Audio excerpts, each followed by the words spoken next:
Can I also welcome the Prime Minister's latest U-turn, this time on free school meals? That was the right thing to do, and it's vital for the 1.3 million children who will benefit. It's just one step in the fight against child poverty. A report last week from the government's Social Mobility Commission concluded that there are now 600,000 more children living in relative poverty than in 2012. The report went on to say child poverty rates are projected to increase to 5.2 million by 2022.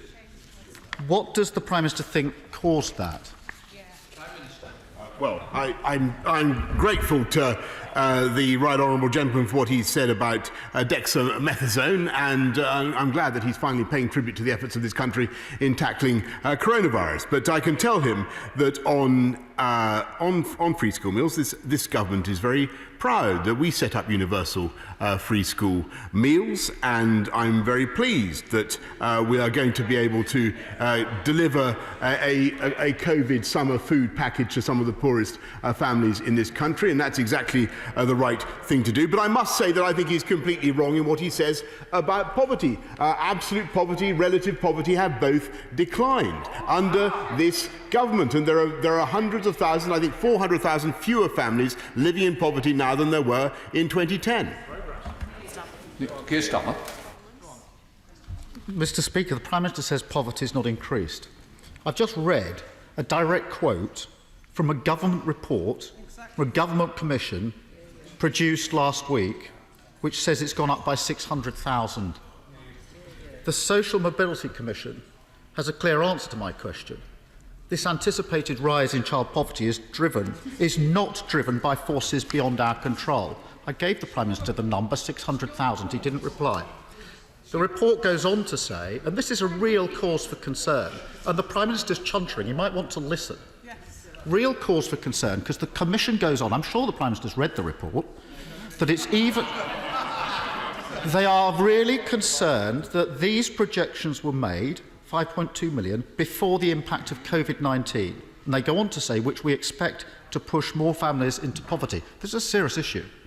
I'm sure the Prime Minister would agree that an even higher child poverty rate would be an intolerable outcome from this pandemic. So what's he going to do to prevent it?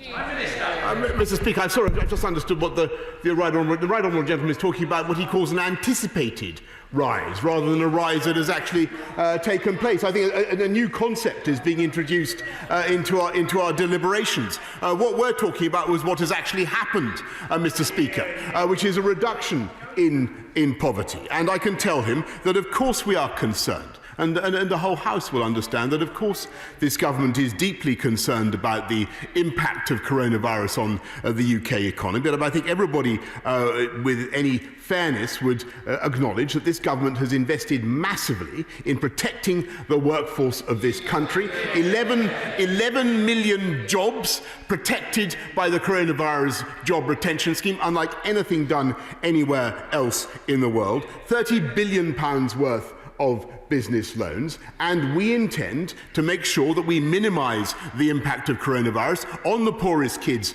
in this country. And one of the best ways in which we could do that, by the way, Mr. Speaker, would be to encourage all kids who can go back to school to go back to school now, because their schools are safe. Last week I asked him whether he would say publicly that schools were safe to go back to. He hummed and he hawed. Now's his time to say it clearly. Schools are safe to go back to. Mr. Speaker, your witness. Keir Starmer. Mr. Speaker, the Prime Minister obviously hadn't got the first idea what the Social Mobility Report actually said last week, a government body, and he talks to me about consistency and U-turns. The government's had 3 U-turns in the last month. First we had immigration health charges, then we had MPs voting, and then we had free school meals. The only question now is whether U-turns at the dispatch box before or after. 3 U-turns. He argues about one brief one week and one the next. He's an expert in that. Mr. Speaker, this isn't the only area where the government are falling short. During this pandemic,